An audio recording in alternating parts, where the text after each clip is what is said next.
Hello, everyone. Welcome to Community Bookstore's virtual event series. My name is Noah Mintz. I'm the store's event director, and Community Bookstore is celebrating over 50 years in business. We credit the continued support of readers and writers for this milestone. So thank you all for spending part of your day with us wherever you are. I'm very thrilled today to welcome Joanna Walsh for the release of her book-length essay, My Life as a Godard Movie, which is out now from Transit Books in their Undelivered Lectures series. And there it is. She's joined in conversation by Amina Cain, who also has a wonderful new book out called A Horse at Night on writing, and it's out from Dorothy, a publishing project. Now, some housekeeping before I properly introduce our guests. We've enabled Zoom's auto transcribe feature. So if your Zoom is up to date, hit the live transcription button on the bottom of your screen to enable closed captions. If you have any questions for tonight's guests, please do click on the Q&A button, which is also at the bottom of your screen. You can submit them there, and we will be asking those at the end of the program, so please do not be shy. There's also a chat box through which I'll be posting a link to buy tonight's book if you haven't already. And one caveat for tonight is that we're all at the mercy of our home internet connections. So please bear with any technical issues that could arise. We will resolve them as quickly as we can. Fall is a really exciting time for books always, and we have a really stellar lineup of in-person and virtual events for you this year. So head to our website, communitybookstore.net, sign up for our newsletter to stay up to date. One in particular that I want to point out is on Saturday, November 12th. We're very thrilled to welcome Rebecca Solnit back to Brooklyn for an in-person celebration of the launch of Waking Beauty and the paperback release of Orwell's Roses. That program is up on our website now and taking registrations. So now, without any further ado, a little about tonight's guests, and we'll get started. Joanna Walsh is a multidisciplinary writer, artist, and arts activist, the author of 11 books, including Hotel, Vertigo, Worlds from the Word's End, Breakup, and Girl Online. She also writes for performance, visual art, and digital narrative, often working with programming and AI. She's a UK Arts Foundation Fellow and the recipient of the Markievicz Award in the Republic of Ireland. She founded and ran #ReadWomen from 2014 to 2018, described by the New York Times as, quote, a rallying cry for equal treatment for women writers, end quote, and currently runs No Entry Arts. And she's joining us today from a residency in Paris. And Amina Cain is the author of the novel Indelicacy, a New York Times Editor's Choice and finalist for the Rathbones Folio Prize and the Center for Fiction's First Novel Prize, published in 2020 by Ferris, Strauss, and Giroux, and 2 collections of short stories, Creatures and I Go to Some Hollow. Her new book, A Horse at Night on Writing, is out in October of 2022, so it's out now with Dorothy, a publishing project in the US, and with Taut Books in the UK. And she's joining us now from Los Angeles. So we're all over the world here. So without any further ado, I leave it to you. Thank you so much, Joanna and Amina. Thank you.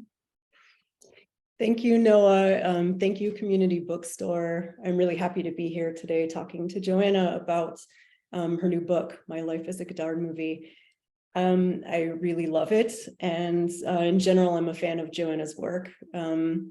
Vertigo, Hotel, Breakup are some of my favorite books. And I've always found your writing to be cinematic, Joanna. So I was excited for this one just to read you engaging with cinema. Among the other things that you engage in this book, like looking, appearing, gender, beauty, aging, clothes, color, the Godard's women, and much more. And I think that Transit's Undelivered Lecture series is the perfect place for it. Here in the US, I know it was published by Juxtapress as well.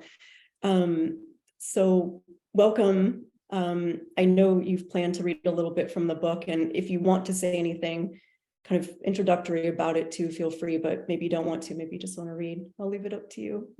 Thank you. It's really nice to be here with you, even virtually. I think we did actually meet in person about 10 years ago in London, which was amazing to kind of see you again after all this time. Right.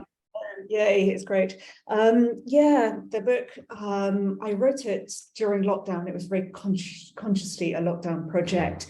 It was really a constrained project in all sorts of ways. Firstly, the kind of not being able to move, but beyond my immediate environment, not being able to go to France, where I do go pretty regularly, and also because it was originally written for a series run by Juxtapress called Words for Portraits, in which a writer concentrates but doesn't necessarily stay on a single image taken from some area of the arts.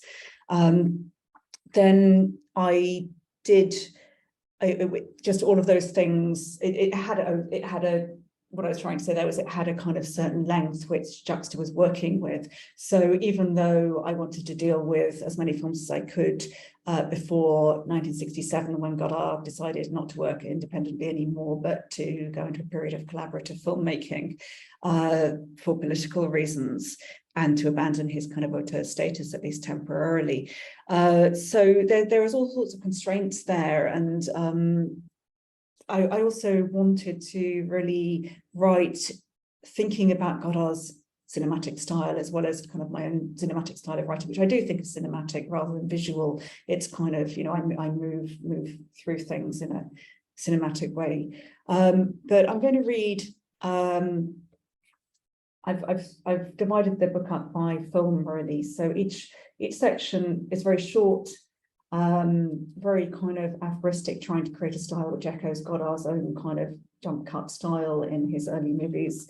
And each concentrates on both a film and a colour. And the first section of the book is about the black and white films. The second is about the coloured films, although Godard, for economic reasons, because when he was making these films in the 60s, it was possible to film in colour, but it was more expensive.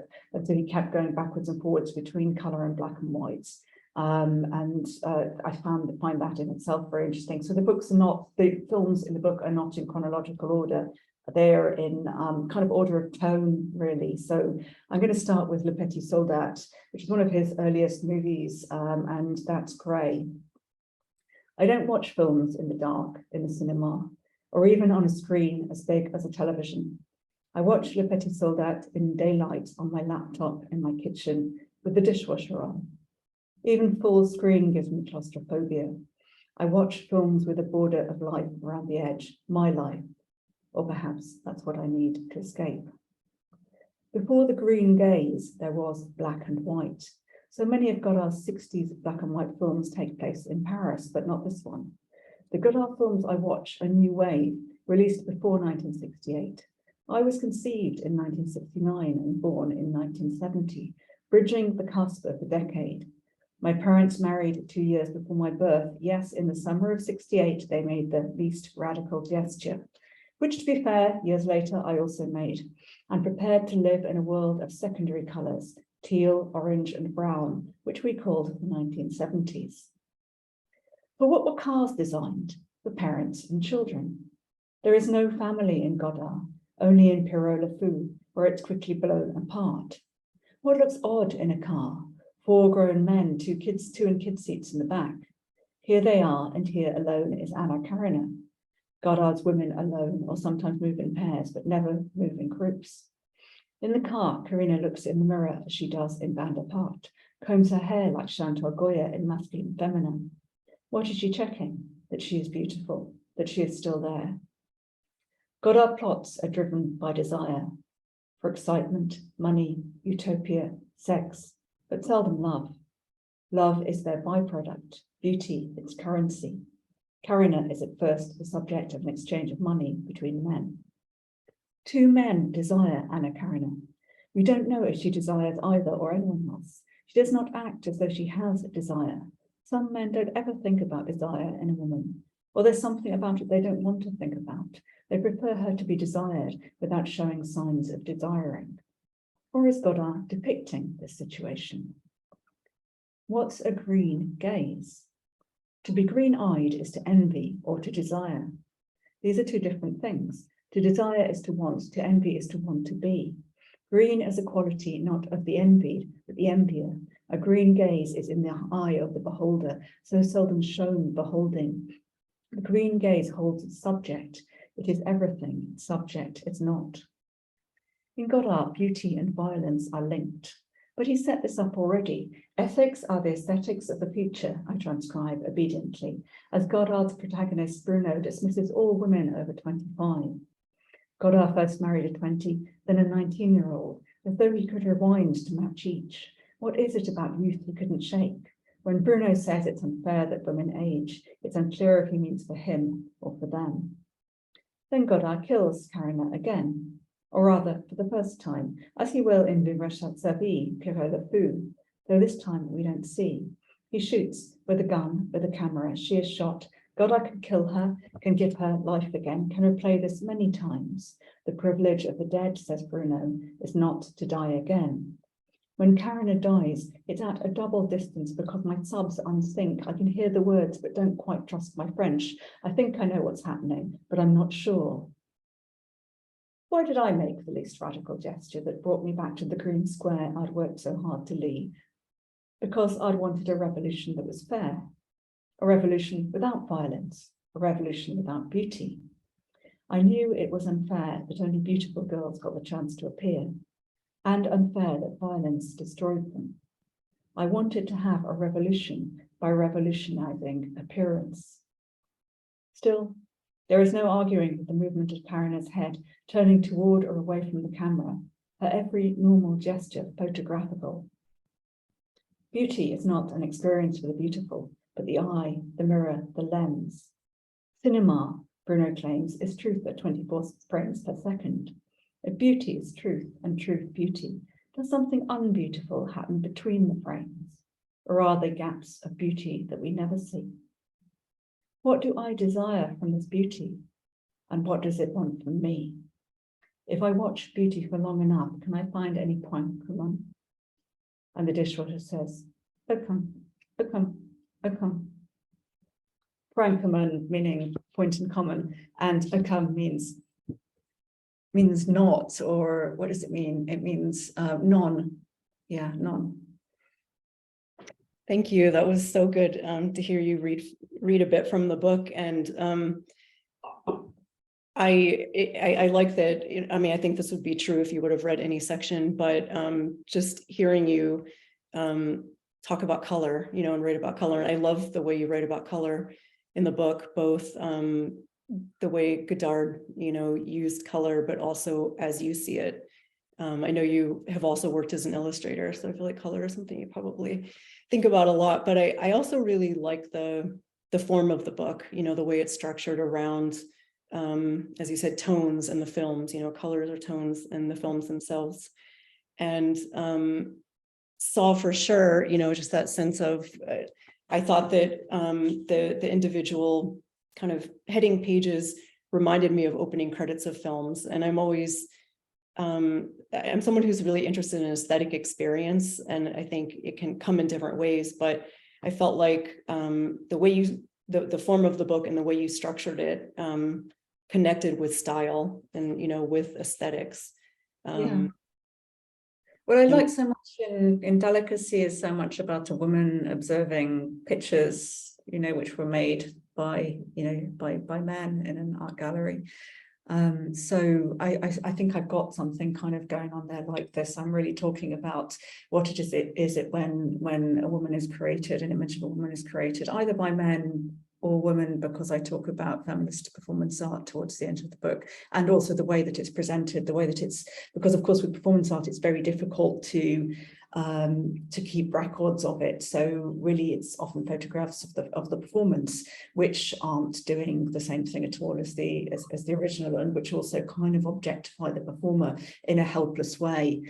So we get something that's akin to the kind of feminine presentation that Godard was doing on film, probably slightly more consciously, certainly in this era, when later on he was working with the filmmaker, his partner Anne-Marie Mieville, and was making sort of much more, under her influence, much more consciously feminist films. Yeah, I wanted to, it's funny because, well, I too have been watching some Godard movies lately, partly because I hadn't seen them in a long time. And so both to get ready for this event, but also after his death, I wanted to revisit them. And there's a way in which I started to feel also like the fatigue of the beauty of women. Not, that's the wrong way to say it, not the fatigue of the beauty of women, but almost as if like there's a way in which not just Godard, but maybe like lots of artists and filmmakers, male artists and filmmakers through time have made art maybe to look at beautiful women. And that's not all of it, of course, that's like very reductive. But I wanted to just hear you talk a little bit about, I don't know, you seem to have a pretty complex relationship, to the work of Godard, because on one hand, you connect to it, on the other hand, like you talk about how watching them, it's kind of like this obscure violence, like it's very complex. I was wondering if you could kind of talk about that a bit. It's a lot. I know I'm asking you to talk about. It's completely fascinating. I find that, obviously this, as you said, this happens in a lot of films, this kind of, the desire to capture beauty and to keep it there, and to, which is really interesting. And in film in particular, because that kind of movement, which is often part of beauty and is certainly part of what painters and sculptors are trying to capture in something which is necessarily kind of static. In film, there's this liveness which can't be taken away, which is always very interesting. What I like about film is, however much a woman is idealized in the film, she's actually really appearing in the film. It's not a picture of her. It is actually a real person whose interpretation can be constantly, and contribution can be constantly revisited and reevaluated over the years, in the way that the participation of a model in a painting or in a sculpture can't quite be done. But Godard codifies this beauty so well, but at the same time, I always come back to this Chris Kraus quote from I Love Dick, which is that I can never be really accept beauty, because beauty is always exclusive, beauty is hierarchical. There's always got to be one person more beautiful than another, as I say in the book, in a world in which it is the job of all women to be the most beautiful woman in the world. It's always comparative, it's always structured, it's always hierarchical. And there always seems to be some kind of reward for this, though there sometimes isn't. It's, for the women involved. Obviously, there is a reward if you get to be in a Godard movie, but just by being beautiful in everyday life or striving to be, it's a little bit of a gamble. Right, and you also, you've been watching Godard movies for a long time, and there's also something in the book about getting older and watching them, and being an aging, a woman who's aging, and how the relationship to the movies can change in that way too, obviously, or just around these notions of beauty. Yeah, I mean, I found when I was younger, I wanted to look like these women. I had quite a kind of 60s look, and I really liked it. But as I got older, certainly in the last few years, and certainly during lockdown, I've kind of found it easier, or wanted or desired, to shed a lot of kind of feminine aspects of my appearance, which has made me feel much more comfortable. It may not have made me feel comfortable 15 years ago, but it does now. I started doing my own hair with clippers, like a lot of people in lockdown, but it's stuck. I really like it. And so I'm kind of reevaluating my relationship to the idea of femininity, and what I can push, and what makes me feel good, and why it makes me feel different, which is really interesting. And whether kind of dropping this femininity is actually going towards masculinity, I don't know. When you are neither masculine nor feminine, what's going on? Right. I wanted to ask you too, before I forget, just because I found it so interesting. I know that you did a Google Doc launch for the book last week. Unfortunately, I missed it because I only found out about it a couple of days ago.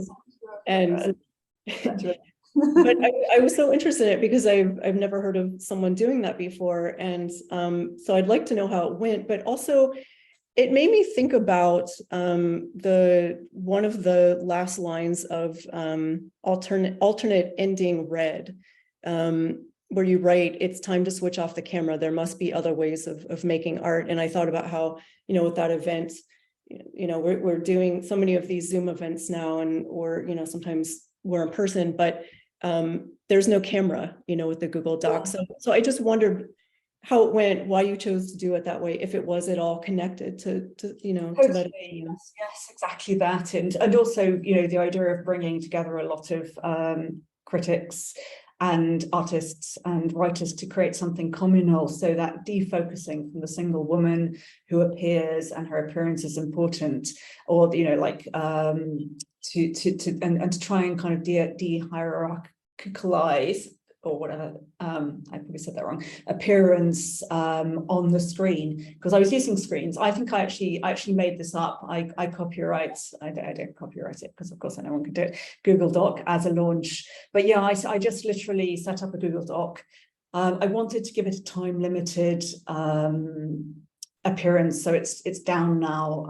It was up for like about 5 days for people to read, and it was durational. I'm really interested in durational performance art. We were talking about the movie Jean Dielman just before we got on here, which I'm obsessed with, which has some really, really long and detailed sequences in which Delphine Seyrig chops vegetables for dinner, as she peels potatoes, she makes meatloaf. These are real time cooking. It's showing what people who have to make food for their family just do every day. And also it seems to kind of connect somehow to pieces like Martha Roster's Semiotics of the Kitchen, which is quite violent.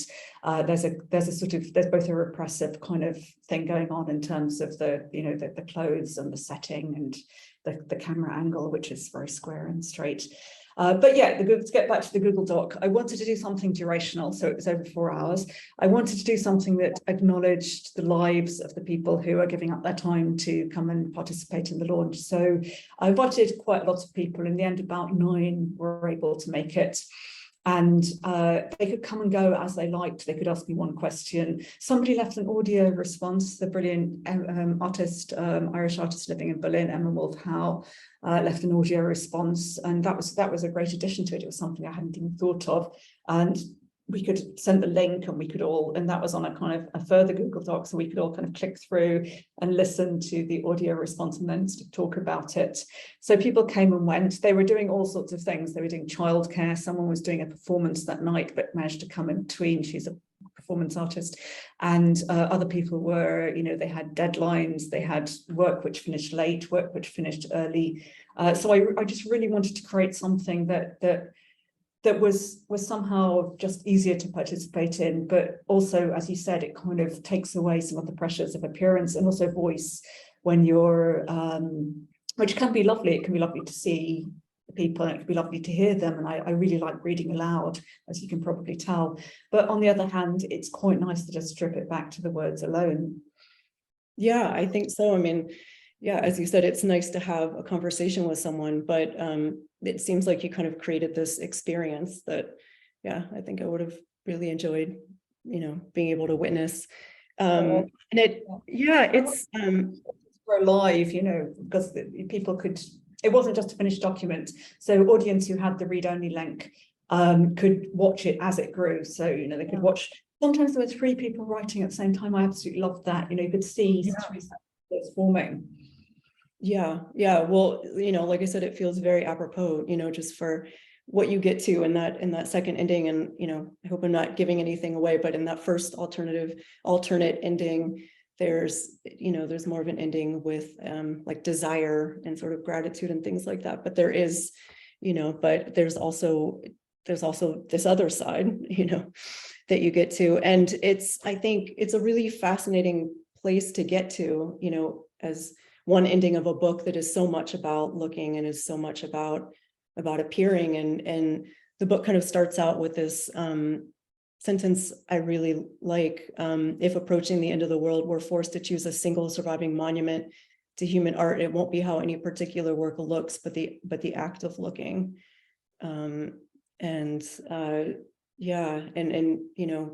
Just appearing, like how we are appearing right now. And you wrote, as you said, you wrote this book during lockdown at a time when we couldn't see people, we couldn't see them in person, but we were kind of seeing them all the time online. And you wrote in the book that, Zoom, kind of like the challenges of Zoom, like that the camera, it just focuses on your face, and like you're kind of under this microscope, you say you can like see your wrinkles on Zoom. And I think one of the other, like this byproduct of the pandemic and assume is that we can see ourselves when we're talking to someone else. You know, Is like weird. I'm talking to you, but like I can see myself, and normally that's not happening. I would be completely focused on you and not. And I think that there can be this this temptation to kind of check yourself out and see how you are appearing. You know, appearing is happening these different ways now. I was writing about that in Breakup as well, because Breakup, I was writing about a written relationship or a written kind of non-relationship or failing relationship or failing even to start relationship, which took place across countries and was mostly written. So what was fascinated me about this was the idea that you can see what you've written as well as what the other person's written back. If you write traditional love letters through the post, then you can only see one side of the conversation. I also wrote a little tiny book, which was, again, a disappearing book. I kind of quite like, I like both durationality and I like it when things are around for a limited time. I wrote a tiny book a few years ago, called Shklovsky's Zoo, which was about Victor Shklovsky's book Zoo, which is a one-sided series of love letters written in Berlin in the 1920s when he was exiled from Russia. And it also talks a little bit about Kafka's collected letters, and some of which have his correspondence and some of which don't. And you know, I've also been thinking with the Joyce centenary about Joyce and Nora Barnacle's letters. Again, her letters are never included in the volume because no one knows where they are. So thinking often historically the famous correspondent is male, and often if the correspondent is female, if it's an erotic correspondence, the other side of the correspondence is lost or ignored. I think now it probably would be brought back into the conversation, but you know, often it's just not printed. And to have a one-sided conversation like that, certainly in a book that records it, seems bizarre. But you know, now we always have two sides of the conversation, like, you know, Mackenzie Walker and Kathy Ackers, I'm very into you, where, you know, a record of an early email conversation. Right. Did you feel you were in conversation with Godard in writing this book, or? He was famously reclusive, of course, and difficult. Yeah. He did in lockdown, he did one interview, which I did watch, an Instagram live interview. But of course, he mostly refused to take part in interviews. Why shouldn't he? He was, you know, by that stage 89, and you know, probably not that interested in necessarily being asked by a fresh generation of fans what his films were about.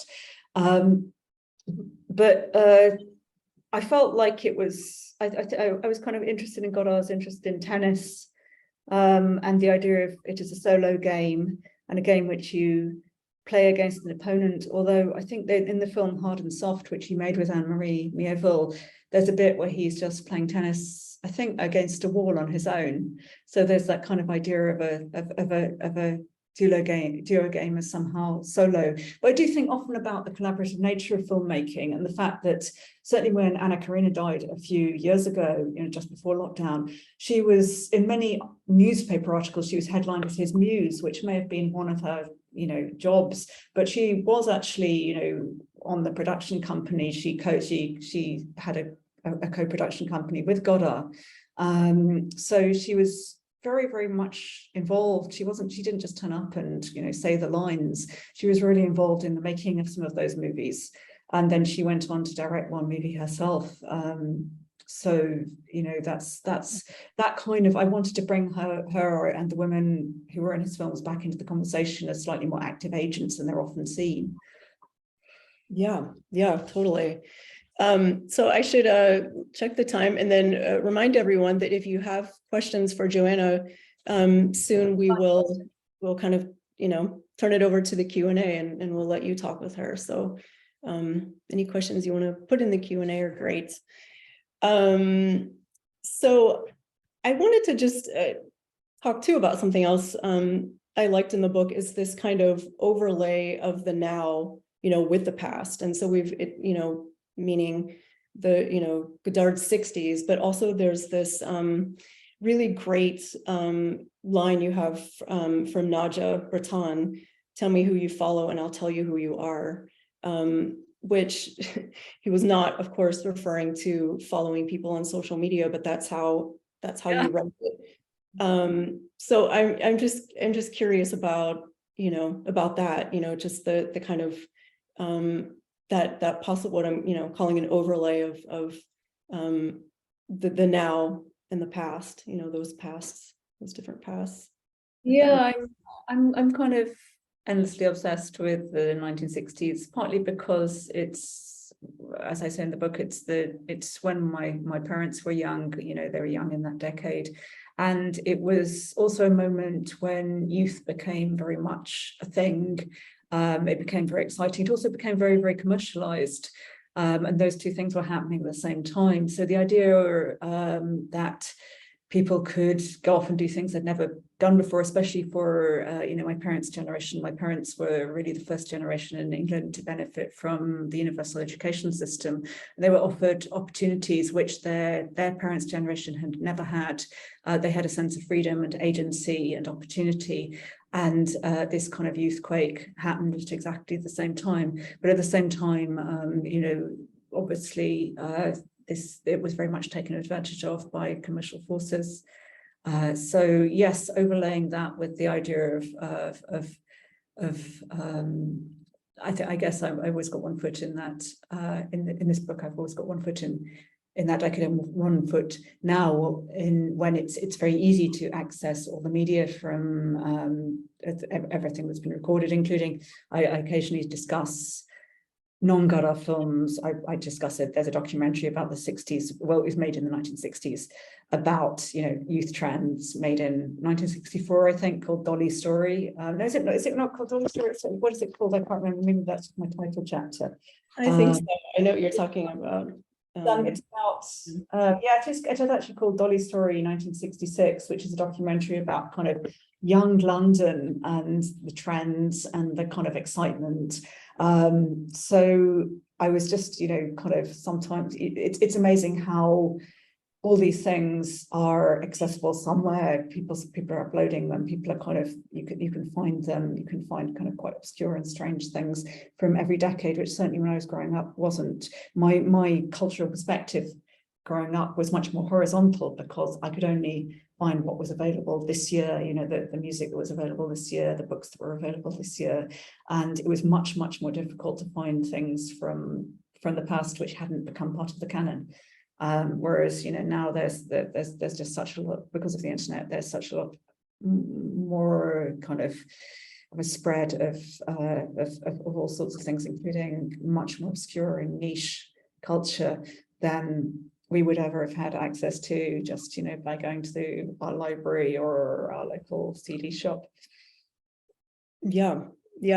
I think connected to that, for me, is this idea of Paris, like your Paris and Godard's Paris, and not that they're overlaid together, but that there's this, I think on the back of the book, it's described really nicely that there's this porous border between the city presented on screen and the one that you inhabit, the Paris. And I wonder if you could talk about that a little bit, just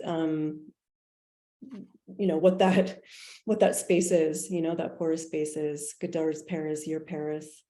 Yeah, well, I'm in Paris now, which is very exciting. Although my background is blurred out because this is my kitchen and a very small studio in a residency. It has a wonderful view during the day, but now everything out there is dark, so you can't see anything at all.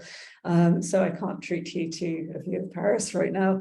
But I love cities, and I like cities because cities are always palimpsests. There are always layers of experience laid down. I came to writing really through urbanism and psychogeography. I think it was quite, it was kind of a thing around a lot, I think, really, when I started. And I started writing really because I was, as you say, I was an illustrator. I kept a visual diary blog, walking around cities. I particularly drew streets in Paris whenever I came here, and I tried to come regularly because I just like it.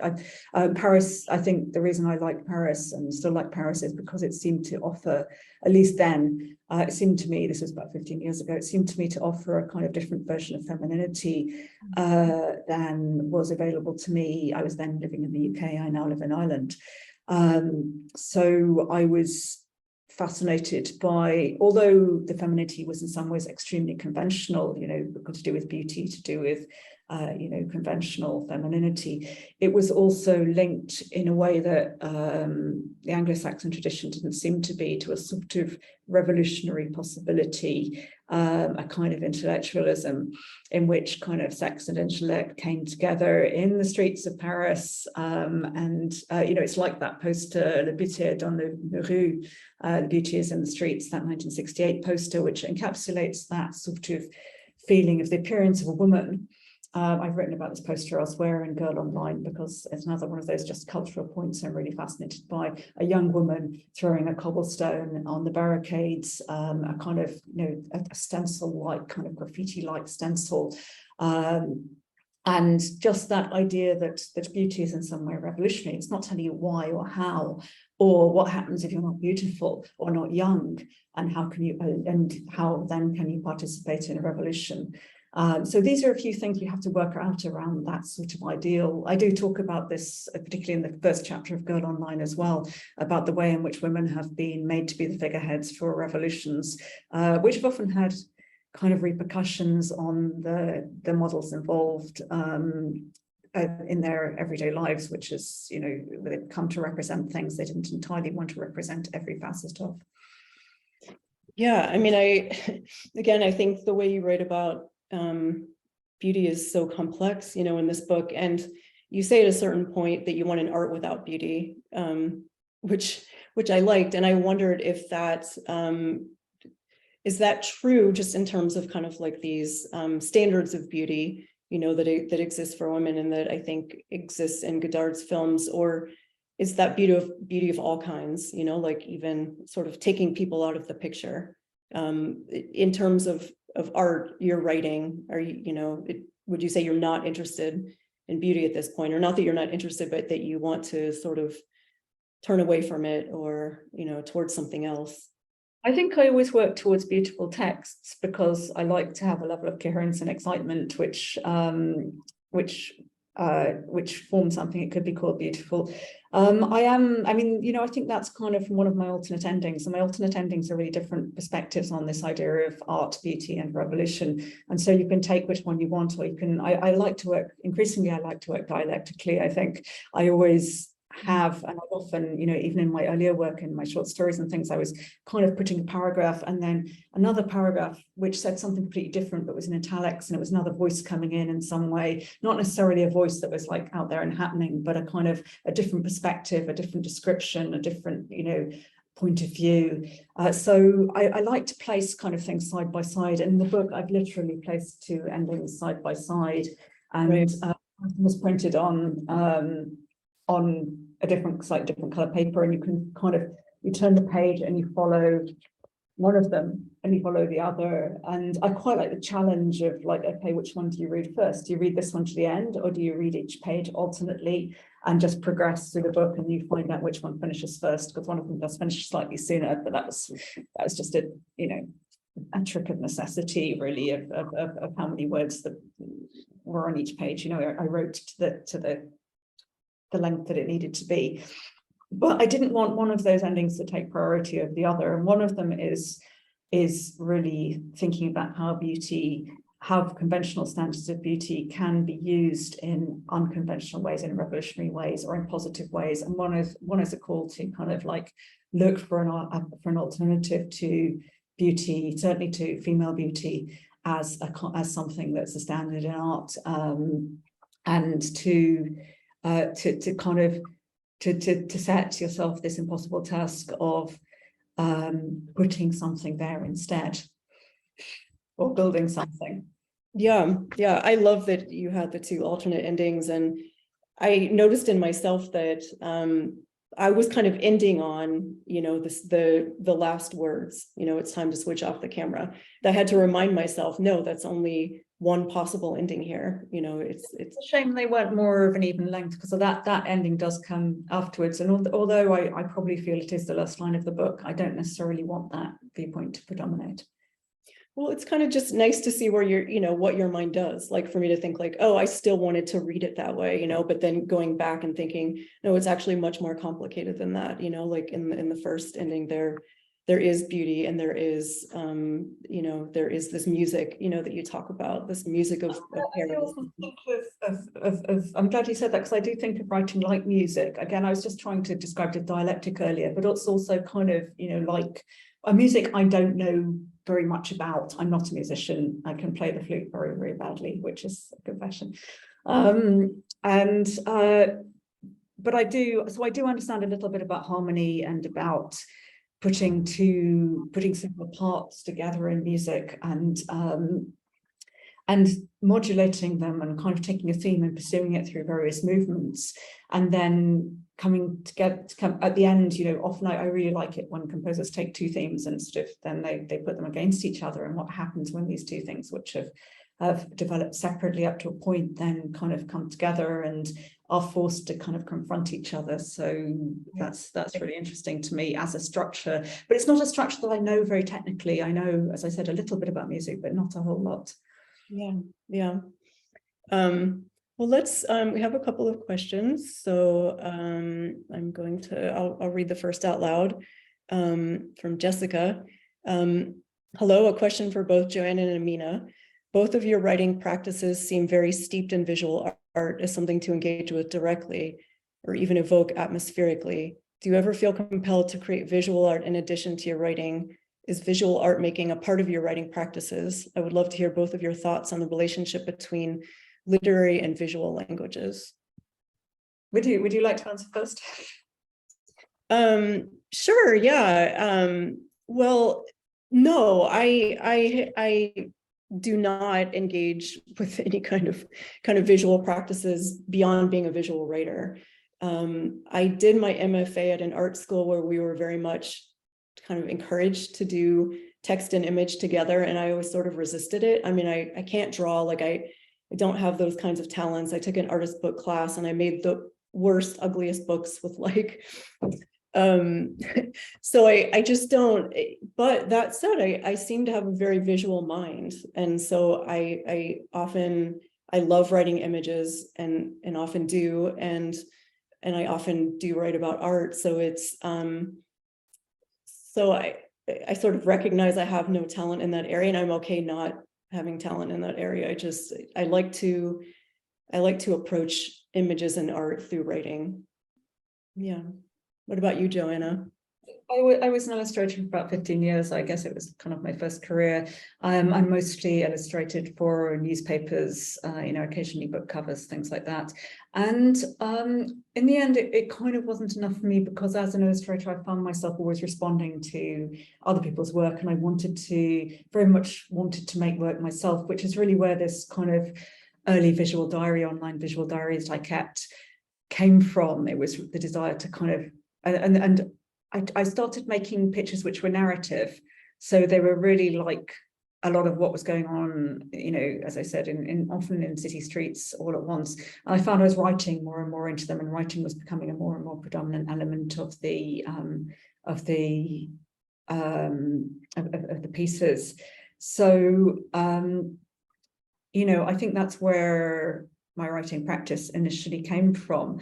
But what was interesting to me, what I've carried from the writing practice, is not necessarily visual art I like describing pictures, but it's more like kind of placing of things on the page. Again, it's, as I said, talking about just placing things together on the page rather than working in a very linear fashion. I quite like people to be able to, I keep trying to make texts which are like looking at a painting.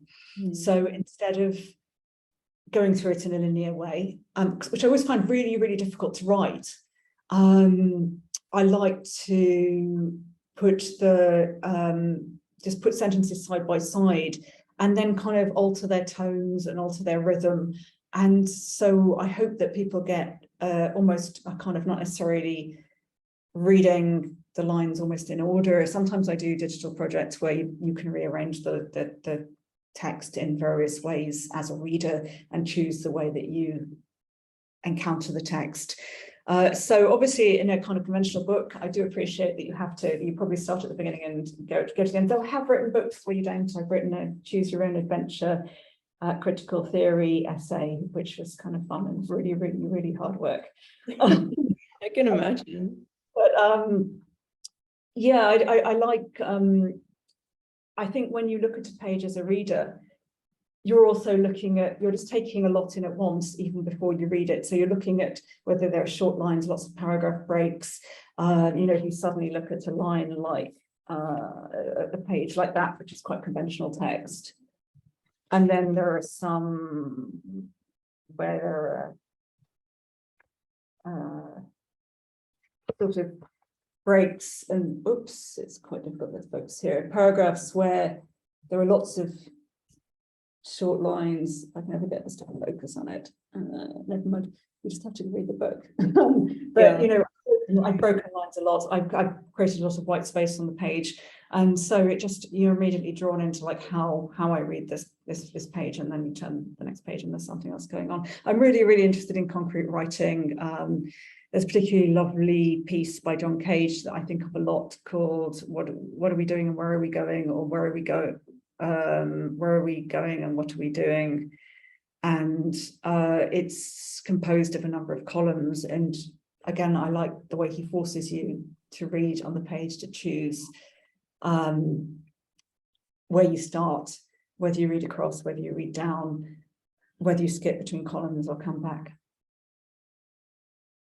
Right. Yeah, that makes a lot of sense to me, because your sentences are visual, but then just also the way the text looks on the page.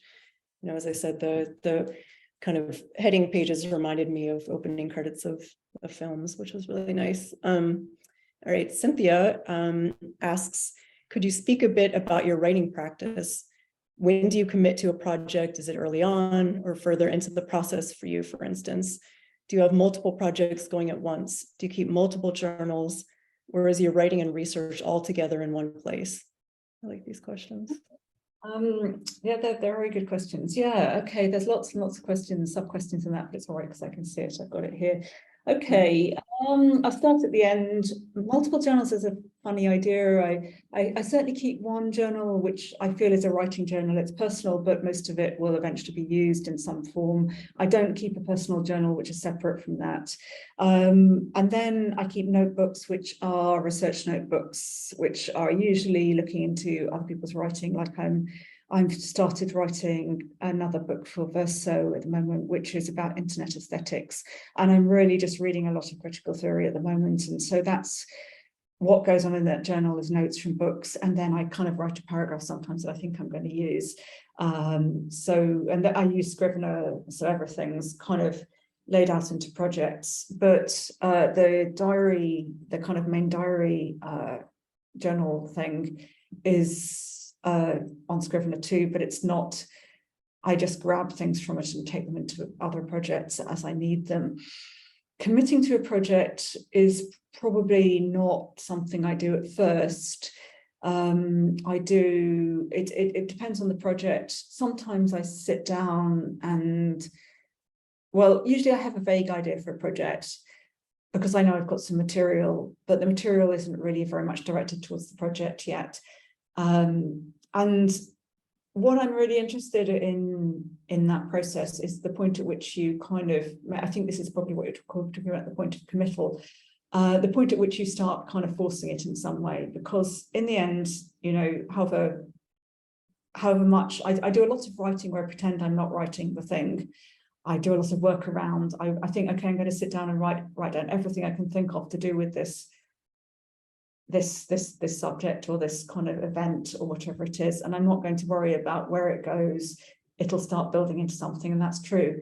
But then when you've got a lot of material, I mean, for instance, for the Godard Movie book, I did sit down and just watch the movies and make notes. And then eventually I started kind of, the point of committal, I guess, is when I started thinking, okay, am I going to write about all the movies together? Am I going to kind of keep them separate? Am I going to sort of start shaping and channeling this material in any particular way? And then, you know, obviously that becomes, I guess it's like that kind of shape.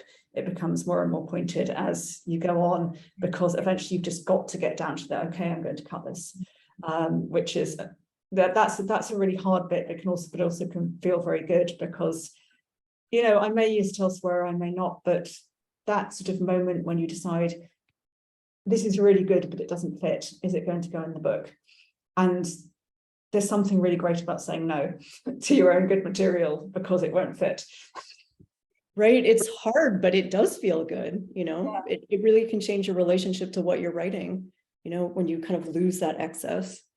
Yeah. It's always, because all my work is on my computer, it's just, I always have, every time I make a piece of work, even a short piece of journalism or something, then I've got a folder and a subfolder, and the subfolder is called cuts or extras or something. And I just, I'm always taking bits out and then putting them back in, so I'm a very cut and paste writer. Yeah. All right. Ken asks, can you please say hello to my friend Zoe, who got lost in Prospect Park and missed her chance to see this live, so she can have a laugh when this is posted online? Okay, I don't completely understand this, but maybe you do.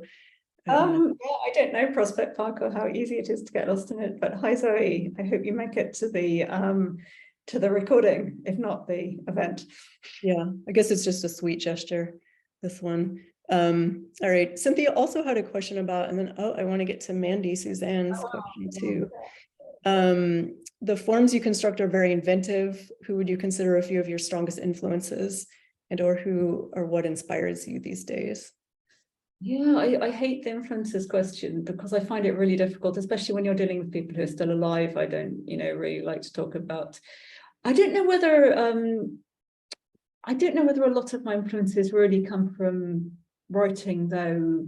I feel like with people who are alive and people who I know, I feel like I'm working alongside them. It doesn't feel like an influence. It feels like a kind of stimulation. For instance, I've done quite a lot of work this year with the Irish Cypriot poet Christodoulos Makris, just because we've been in conversation about using digital elements in our work. And I wouldn't say that his style directly influences me. He's just someone I'm in conversation with. And I guess that's where that, and also, the British artist Isabella Straffen, who was part of my launch document the other day. I've talked to Isabella a lot about work. She's often in Paris, and she's overlapped with me a few times, and there are just people who, I wouldn't say it's a direct influence of style or content. It's more a conversation, and they're the people I feel influenced by. So yeah, that's influence and inspiration. Yeah. I'm going to jump to Mandy Suzanne's question. Sometimes in discussions of other art forms, it seems to me that writing is thought to be a bit inferior to other embodied forms, such as film, performance art, sculpture, especially as a way of thinking about questions concerning physical bodies, like questions of human beauty, questions about perception, and so on. The both of you in your work in your own way celebrate the not being there of writing, the elusive disembodiment of writing, which compared to film and even music is mistaken for abstraction and aloofness. I love that, and I'd love to hear both of you talk more about it. You want to go first then, because you haven't answered Well, it. I'm going to let you talk because it's already 1:53, and we also have a question from Kim, and maybe I'll circle back if there's time. Okay. Yes, embodiment and lack of embodiment. I mean, yes, that is the joy of writing, in that you don't have to present something that's there all the time. You can play with its absence, which is great. There was something I wanted to come back to in that. Let me just read it through again. Yeah, I think in, it was again a little bit what I said in my what I wanted to do in my launch document. You don't have that kind of. You can play with the representation of the body. You can play with it being there some of the time and being not, and being there in various kind of ways, with revealing parts of it. Again, this kind of idea of duration comes back, because you've got to read a book. It takes time in a different way than it takes, as I said, having a look at a painting, you see it all at once, and that can be a virtue. But and of course there's art that's not paintings. You might look at a sculpture or a painting all at once. You have to go around the sculpture. But and of course, something like an art film or something, that's durational too. And you can play with kind of disembodiment in images, just as you can in writing. There was something I wanted to say about this and I've forgotten it. It's really annoying. Yeah, let me just have a think for a moment.